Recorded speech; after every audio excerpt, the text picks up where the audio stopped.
Nagpatulong na po ang kampo ni Michelle D para ilagay nga sa Interpol Red Notice ang content creator na si Sian Gaza. Ayun na, magsusumiti raw ng paliwanag ang kampo ni na Michelle D at Rian Ramos kaugnay nga po ng reklamong torture at illegal detention na isinampa naman ng dating driver ni Rian. Nagsampa rin ang kaso nagsampa nga rin po ang kampo ni Michelle D ng dagdag na supplemental affidavit laban sa vlogger na si Sian Gaza sa NBI Cybercrime Division. Kaugnay po ito sa mga bagong post ni Gaza laban kina D at Ramos na pawang malisyoso at wala daw katotohanan.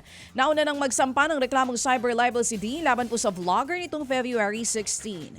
Hihingi rin daw sila ng tulong sa NBI para makipag-ugnayan sa Interpol na maglabas ng red notice laban kay Gaza. Aba, baka una pa itong mapauwi kaysa kay Zaldi. Hindi ako magugulat kung mauuna to. Ay, naku. Ha? Aha. Oo. O hihingi daw sila ng tulong eh.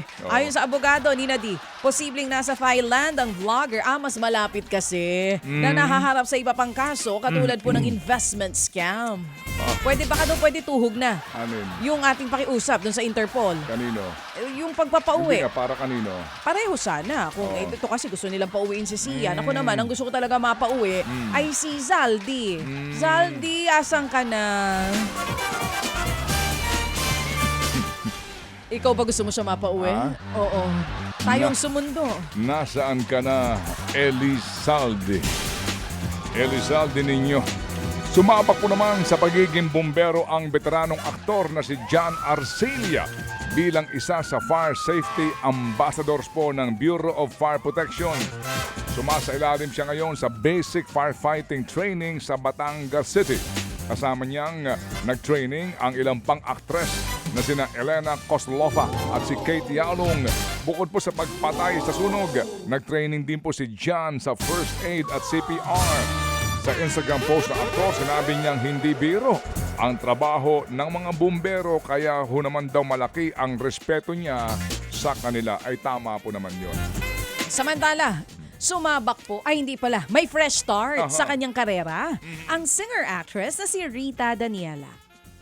Looking forward nga po siya sa kanyang bagong career sa ilalim na po ngayon ng Viva. Naku, mukhang mapapanood na rin natin ito sa TV5. Marami raw gustong gawin si Rita na hindi niya pa nagagawa sa showbiz. Nagpapasalamat din ang singer-actress dahil suportado siya ng kanyang partner na si Lyceum star player Mac Clude Guadagna. Bukod sa acting, excited rin si Rita sa kanyang bagong album na siya mismo ang nagsulat ng mga awitin. Kaya pala napanood ko na siya sa Itbulaga nitong kailan. Mahusay na singer at actress itong batang ito. Samantala, proud na daddy si Dapper Cats Wally Bayola matapos po namang makompleto ng kanyang anak ang kauna-unahan nitong solo flight bilang aviation student. Kwento nga po ni Wally, likas na overachiever daw ang kanyang anak na si Rome. Dati na rin daw nahilig ang anak sa photography at commercial production. Kaya nang sabihin daw ng kanyang anak na gusto niyang maging piloto, agad siyang nagsabi na suportahan ta ka. Bukod sa napanood niya ang anak na magpalipad ng eroplano, si Wally rin po bilang tradisyon sa aviation school ang nagbuhos ng tubig kay Rome para i-celebrate ang kanyang matagumpay na solo flight. Samantala, ibinida po ng English broadcaster na si Piers Morgan ang kanyang Pinay na kasambahay na tinawag niyang Pride of the Philippines.